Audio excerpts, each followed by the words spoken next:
ప్రస్తుతము ఈరోజు ఏదైతే తుఫాను ప్రభావిత ప్రాంతాలు మొత్తం రాష్ట్రం మొత్తం మీద వరి విస్తారంగా నష్టపడినటువంటి పరిస్థితి ఉంది. దాని ముఖ్యంగా ఉభయ గోదావరి జిల్లాలు, కృష్ణా డెల్టా ఈ ప్రాంతాల వరి ఎక్కువగా నష్టం జరిగింది.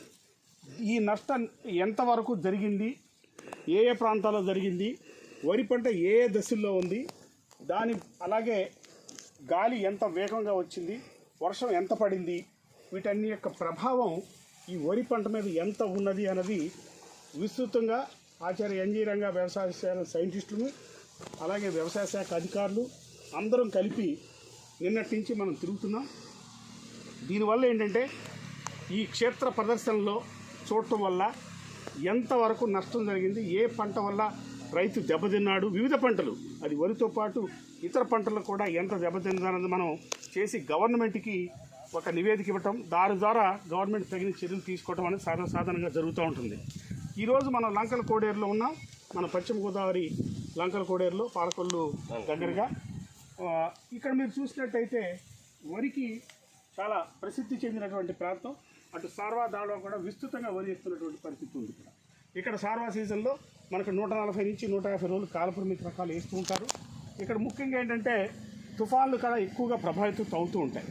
ఈ సంవత్సరం వచ్చిన తుఫాను వల్ల మనకి మొంతా తుఫాను వల్ల ఇక్కడ కూడా ప్యాడీ కొంతవరకు నష్టం జరిగింది. ప్రస్తుతం మనం చూస్తున్నటువంటి ఈ పొలం ఇది ప్రైవేట్ వెరైటీగా సంపద వెరైటీ వేసి ఉన్నారు.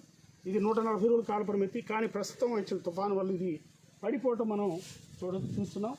ఇలా పొలం ఒరిగినప్పుడు ముఖ్యంగా పాలు పోసుకుని గట్టి పడేటువంటి గింజ పరిస్థితుల్లో ఉన్నప్పుడు మనం నీరు కనుక నిల్వ ఉన్నట్టయితే పొలంలో ఆ నీరు కనుక నిల్వ ఉన్నట్టయితే ఆ విధంగా ఇది వెంటనే నీరు తీసే పరిస్థితి ఉండదు. కాబట్టి పడినటువంటి పొలంలో తెగుళ్ళు రావటం, అలాగే చేను గింజలు గట్టిగా తోడుకోపోవటం, నాలుగు గింజలు కూడా రావటం, గింజ రంగు మారటం ఇవన్నీ జరుగుతాయి. కాబట్టి రైతు ముఖ్యంగా ఇలా పడిపోయినప్పుడు ఎక్కువగా నష్టపోయే పరిస్థితి ఉంది. కాబట్టి ఇది డ్యామేజీ 50 నుంచి 75% పైచిలికే ఇది ఎక్కువగా నష్టపోతారు రైతు.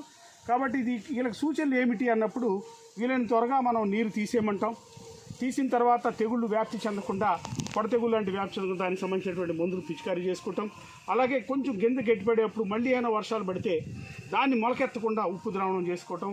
అలాగే నాలుగోది ఏంటంటే మనం ఇలా పనలు ఈ ఓదలు ఇలా కట్టుకుని నిలబెట్టుకోవటం కూడా మనం సూచనగా రైతాంగానికి చెప్తున్నాం.